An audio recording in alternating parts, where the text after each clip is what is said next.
더 힘들게, 더 오래 걸리게, 덜 효과적으로 공부할 수밖에 없습니다. 힘들게 공부해도 성적이 나오지 않는 이유죠.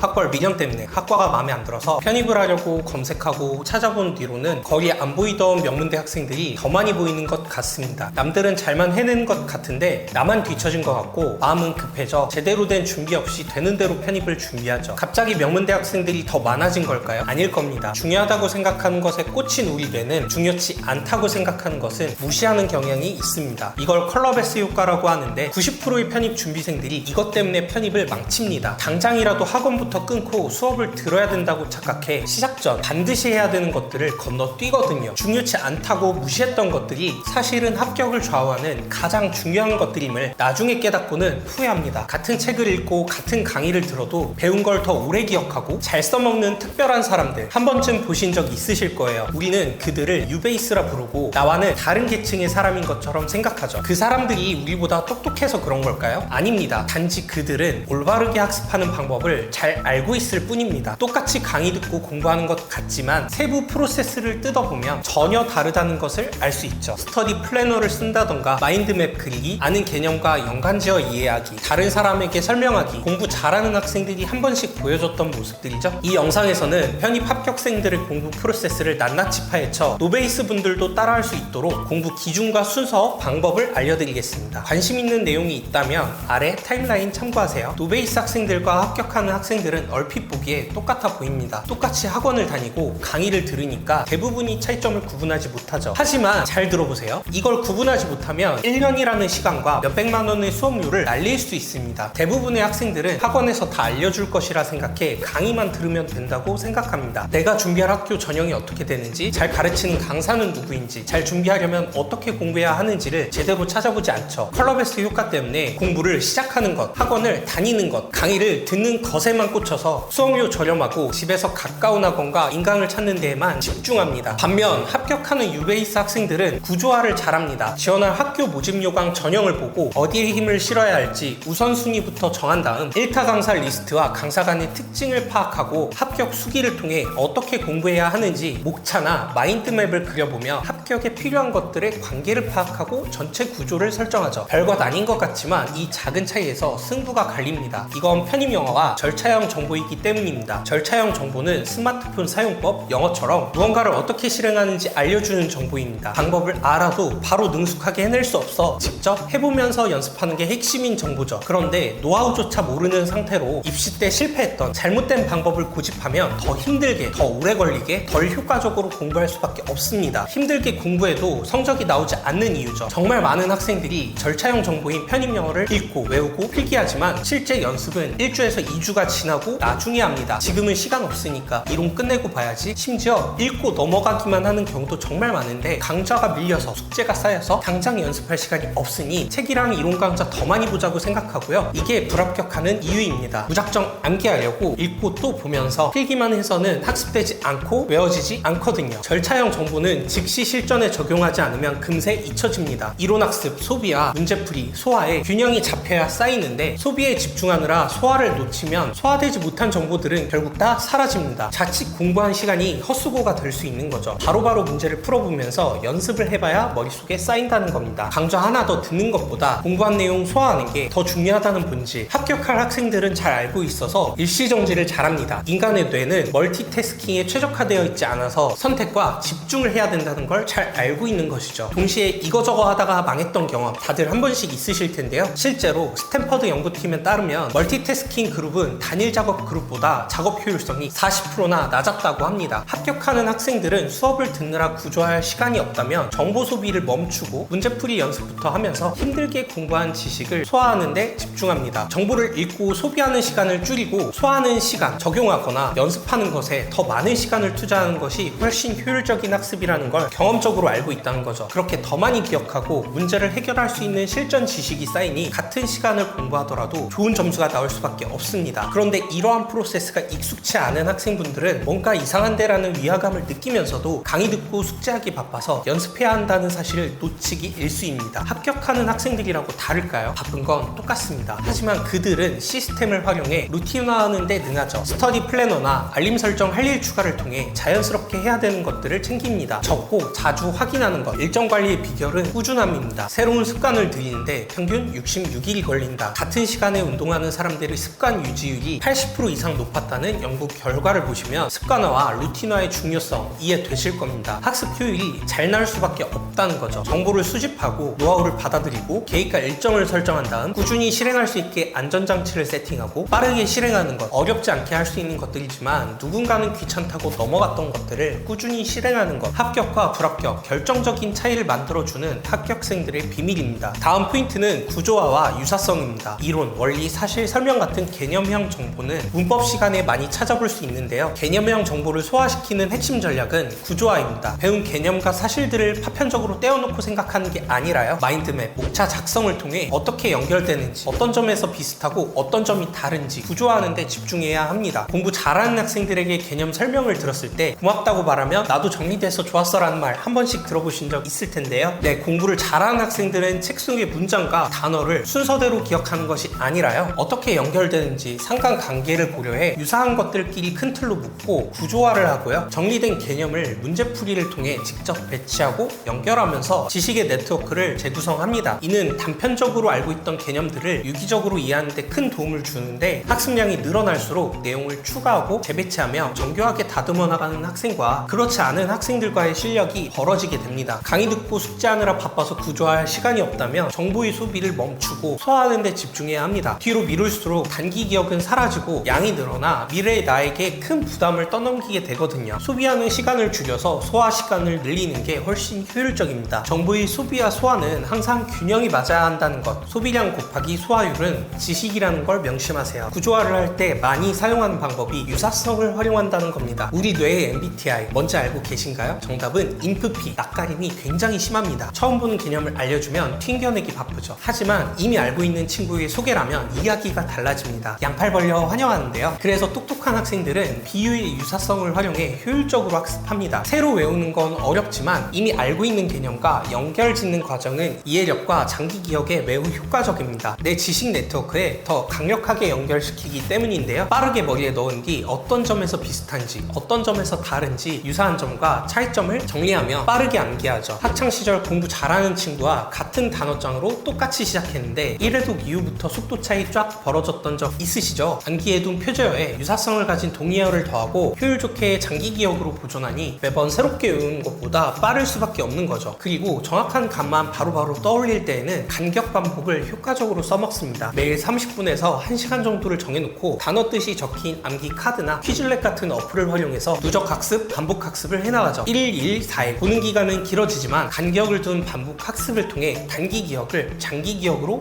바꿔나갑니다. 인터넷의 발달로 이제는 효율적인 학습 방법, 입시 전형과 준비 방법 등 내가 원하는 것들의 공략 방법을 찾아보기 너무 쉬운 세상입니다. 문제는 내 상황에 적용할 줄 모른다는 건데요. 오늘 알려드린 정보들을 잘 활용하셔서 원하는 학교에 합격하시길 바라고요. 상담 희망하시는 분들은 아래 고정 댓글에 필칠 링크 있으니 친추 양식 작성해 주시면 하루 5명에 한해 무료 상담 도와드리겠습니다. 시청해 주셔서 감사합니다.